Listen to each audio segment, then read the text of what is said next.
Well, Bill, I want to talk with you a little bit about Japan and the influence of Christianity in Japan. I know that you have made that a scholarly interest throughout your life and are so well recognized as a scholar in Japan, but you've also lived there and spent time there. I wonder if you could just tell me a little bit about the experience you had living in Japan.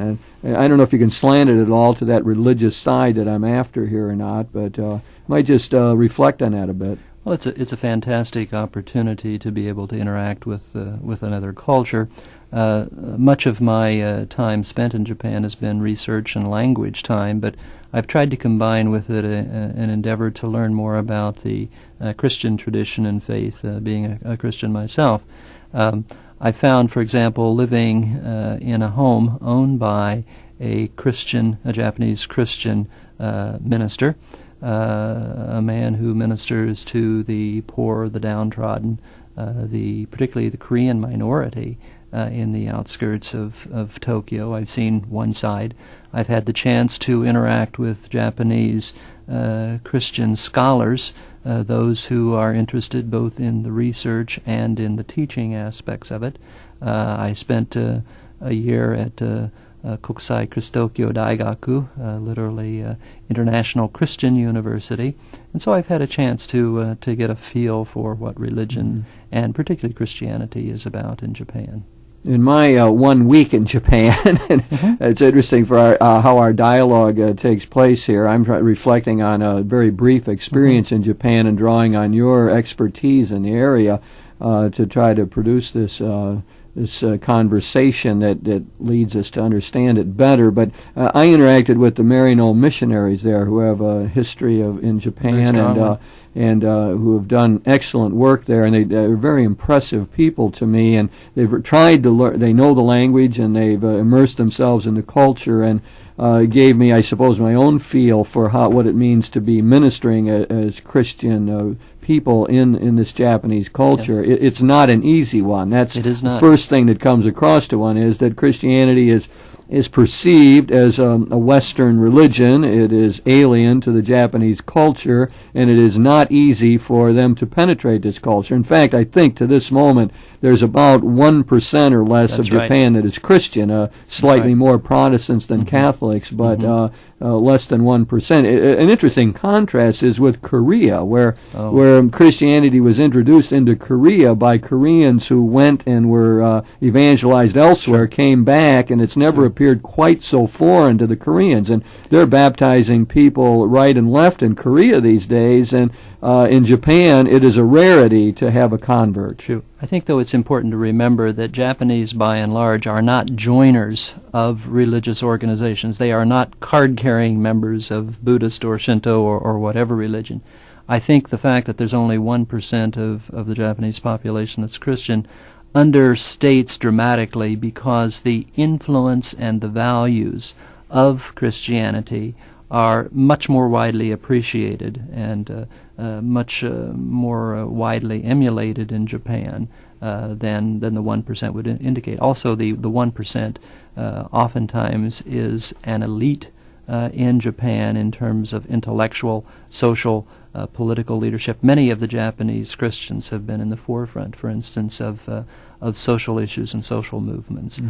So giving it, I think, an impact far beyond what the 1% would suggest. And we also could put it in perspective by saying maybe 80% of the people don't claim any particular religious affiliation, so you have a small percentage of anybody in Japan saying they're either more Buddhist realistic, or Shinto or Confucian or whatever. So that helps to put a little perspective on that.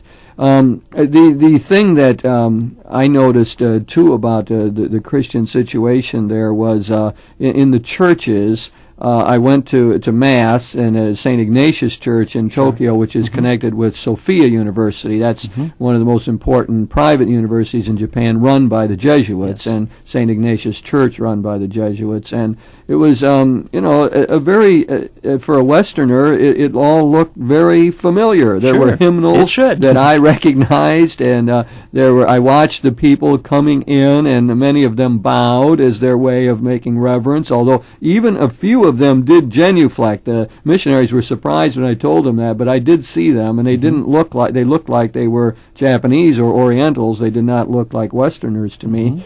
But by and large, there was the bowing, but then the ceremony looked much as we would know it. And I found it interesting things from the missionaries. There was a movement at one time to make the tabernacles look like pagodas. Yes. This is one example. And by and large, the Christian converts rejected that. The missionaries, our usual sense is you enculturate, you use the indigenous materials to fashion the particular forms of the Christian religion. That really has not gone all that well in Japan. No. It's almost as though those people who converted to Christianity, the Japanese, are doing something else. I don't really understand it, but they didn't want to have tabernacles made like pagodas. Yes. It's an important factor to try to blend the cultures and to get a kind of mix. Christianity, I believe, has had difficulties in terms of relating to Japan because it comes largely from a geographical area and a culture that differs from Japan, particularly the pastoral aspects.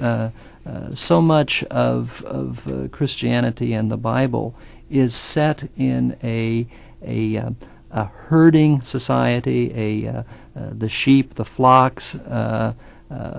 The metaphors that come are alien to a grain-growing culture in which animal husbandry has been pretty much a new factor, that the blending and the mixing is not an easy experience. And there have been arguments, I know, in missionary communities and in intellectual communities about what do you keep, what do you throw away, what is the core of a religious experience. And in my estimation, those religions, or those elements, I should say, those groups of Christianity, of Christians that have been most open and most flexible, tend to have accomplished probably the most.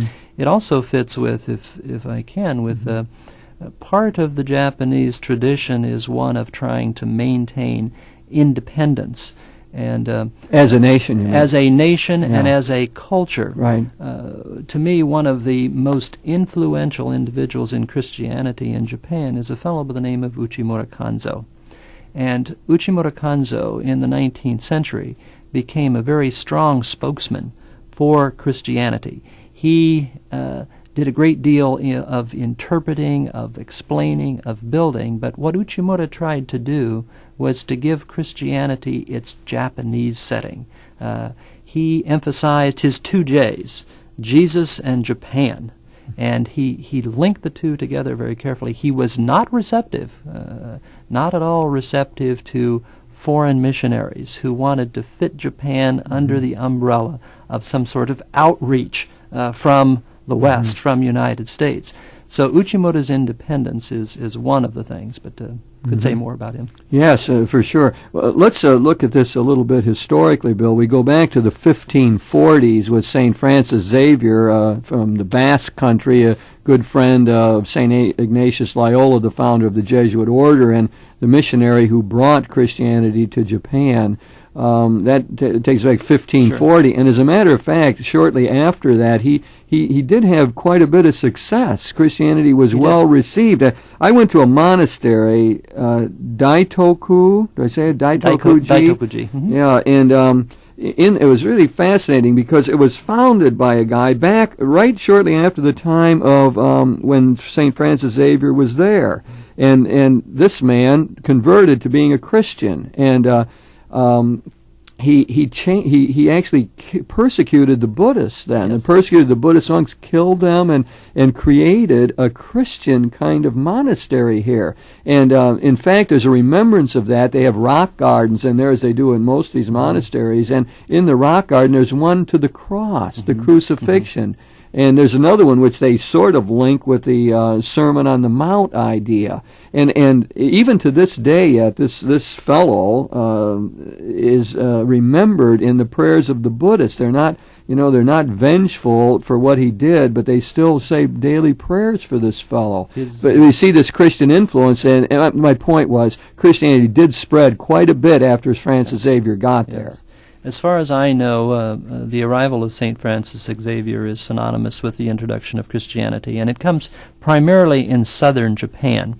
It's important to keep in perspective here, Jim, the fact that the 1540s are a tumultuous era in Japan. It's the so-called era of the warring states, a great deal of military conflict, dislocation. And in that situation, in that setting, Christianity offered a certain respite. It offered a certain salvation, if you will, for a warrior society. St. Francis Xavier and people who followed after him made remarkable successes in the 1540s on through the beginning of the 17th century. And then we got the persecution. Then comes the persecution, and Christianity is driven underground, in theory does not exist during the Tokugawa period, the eras from the early 17th century into the 19th century.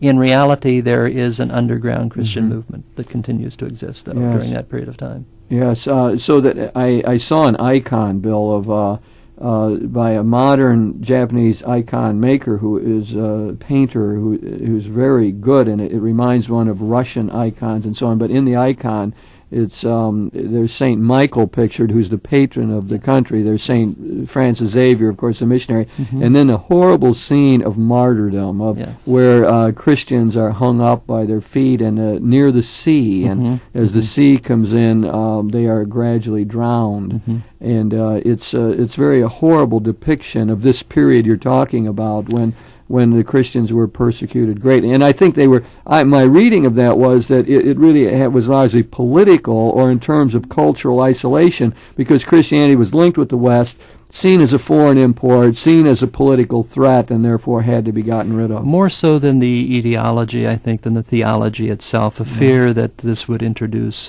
Western control and domination, and quite frankly, this is what happens in many of the Southeast Asian countries. The gun follows the cross, and well, we can also look at Latin America and the Spanish influence and the conquistadors and so on for the same sort of thing. I mean, it highlights this idea that religion is an extremely ambivalent affair. It has tremendous potential to do good, to help people, to create liberated situations, but it also is at times enslaving and is used force to, and you can see it in all the religious traditions. Unfortunately, we find it in Christianity as well, but that is always against the thrust of the founder. I mean, the founder seemed to suggest another way of operating, where you put away the sword and use the power of persuasion and especially of good example to spread the faith. I suppose what authentically has happened in Japan with the very influential converts that we've known is something to do with that power of example and persuasion, and seeing the power of the message itself.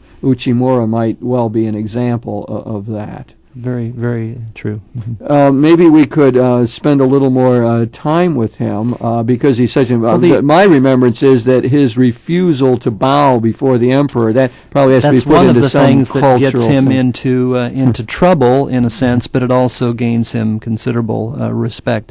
In 1890, Japan passed what was called the Imperial Rescript on Education. It was a document honoring education and calling upon students to be respectful and to follow instructions of teachers and parents and this sort of thing.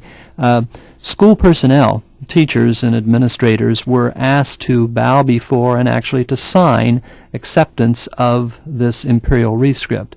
And Uchimura Kanzo weighed that situation and decided that he believed this conflicted with his position as a Christian, and so refused to do this. As a result, he lost his job at Tokyo First Higher School, which was the elite school in Japan, and consequently gained a great deal of respect for his independence of thought, for his willingness to challenge the system. Uchimura goes on from this, however, and becomes a leader in two different aspects that I think are tremendously important for Japan today.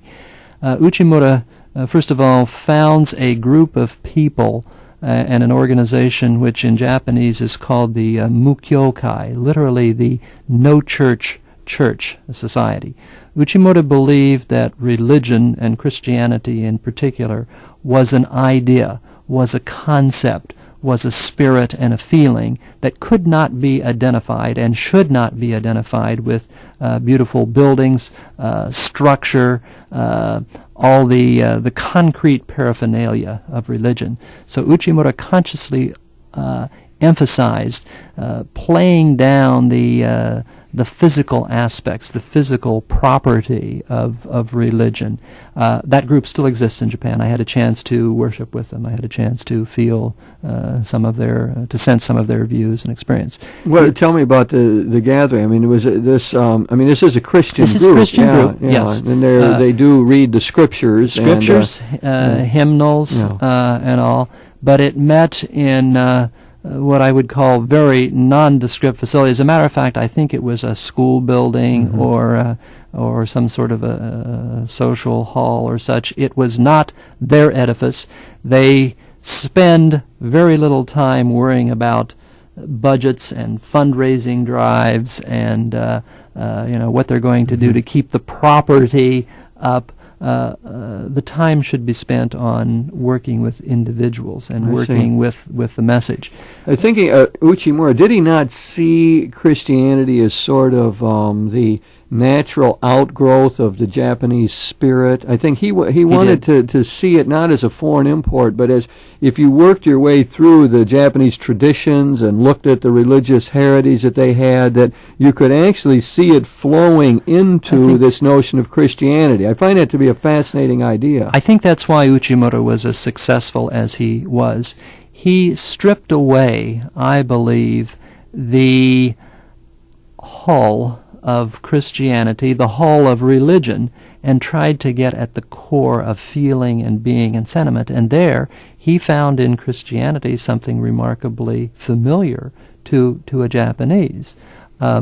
He also, I guess I would have to say, my sense of appreciation for him comes in part because of this fierce independence, this view that we don't want to be controlled, we don't want to be dominated from the outside. And my study of foreign involvement, the spreading of the gospel to various parts of the world, oftentimes brings me into some personal conflict, as there are other motives than I think strictly spreading the true word itself. But there's another aspect to Uchimura that I think is tremendously important, and that's his emphasis upon pacifism. Yes. Uchimura became interested in pacifism with the Russo-Japanese War of 1904-1905, and he came to recognize and spoke out during that war experience, suggesting that too much money was being used to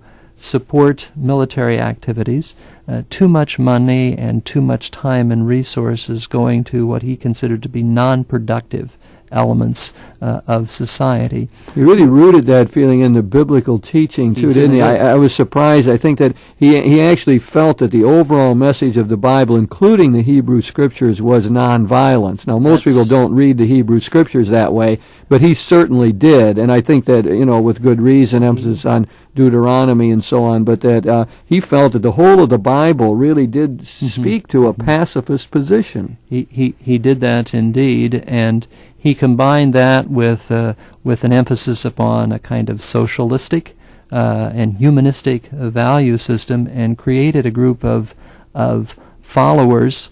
Even though he died in 1930, these people still exist today and still carry on the tradition of Uchimura Kanzo. Many of these people are in the forefront of Japan's pacifist movements today. As you said before, the Christians are 1% of the population, but they really exercise an influence beyond their numbers. I had the remarkable opportunity to meet in Kyoto at Doshisha University, which also is a Christian university there, a man by the name of Tabata Shinobu, who is a follower, a man influenced by Uchimura Kanzo and his group.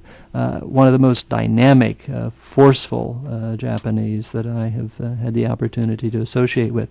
The sense of appreciation for religion and culture is very strongly felt. Let's take up another person, Bill, that people might recognize the name more of a Christian, a Japanese who's become a Christian and written, and that is Shusaku Endo. Mm-hmm. And he has written The Silence, Silence, suppose would be the novel he's best known for, but he's also written A Life of Jesus. And yes. Uh-huh. It's interesting. His sense is that if you present Christianity to the Japanese in terms of a harsh father figure, that they're not going to accept it. They want, as he says, their Japanese want their gods or whoever, the Buddhas, whoever running, to be warm-hearted and maternal rather than a stern father. So when he writes this Life of Jesus, it's really quite remarkable because he knows the scene. He has gone to the Holy Land. He links it with the biblical story, but it also has a slant that a Japanese would give to it. And the slant largely is to present Jesus as the compassionate one who suffers with us. The root meaning of compassion, compassio in Latin, is to suffer with. And Endo has a great sense of that. Jesus suffers with the people. He allows for our weaknesses. Mm-hmm. He understands the human condition. And he presents Jesus in this book in that fashion. I would say anybody who's dealing with a harsh sense of religion and has suffering from guilt feelings and so on would do well to look at this Life of Jesus by Shusaku Endo. Mm-hmm. So he's an important figure in terms of carrying on the tradition of Uchimura here of the Japanese Christian, trying to do it in an indigenous way and not as a Western import. I think Endo is probably the best known post-war Christian. His writings, his novels have had a significant impact, I think, upon Japan, and he's a much admired individual. I know that in society. So all of this is sort of at the intellectual level, yes. I suppose. There's another level in which Christianity gets played out. It's represented in a saying. When I talked with students at Sophia University, I had a saying that, they were born Shinto, got married Christian, and died Buddhist. And I questioned them about that, about the Christian weddings. And they said, oh, yes, they're very taken by the Western style. In fact, when you're in the subways, you see all these ads for wedding, yes, and for the white dresses. It's very common. And so they told me that getting married Christian was important to them. They wanted to do that. And I thought, well, this is, how would they do that? I said, the priests and ministers, they won't do that, will they? They said, oh, yeah, they're very open to it. So I went back and asked the Maryknoll missionaries, half doubting what these collegians had told me. And sure enough, the missionary said, yes, we do a lot of these weddings. They said, in fact, we could be doing these weddings all day long. They have hotels that they built with wedding chapels in them. One of the hotels tried to hire one of the Maryknoll missionaries, or any one of them, full-time to do these weddings in the hotel. And I said, well, why do you do them? And they do it with the permission of the bishop. And I think their idea is it's one of their few entrees into the life of the Japanese people. And they use it.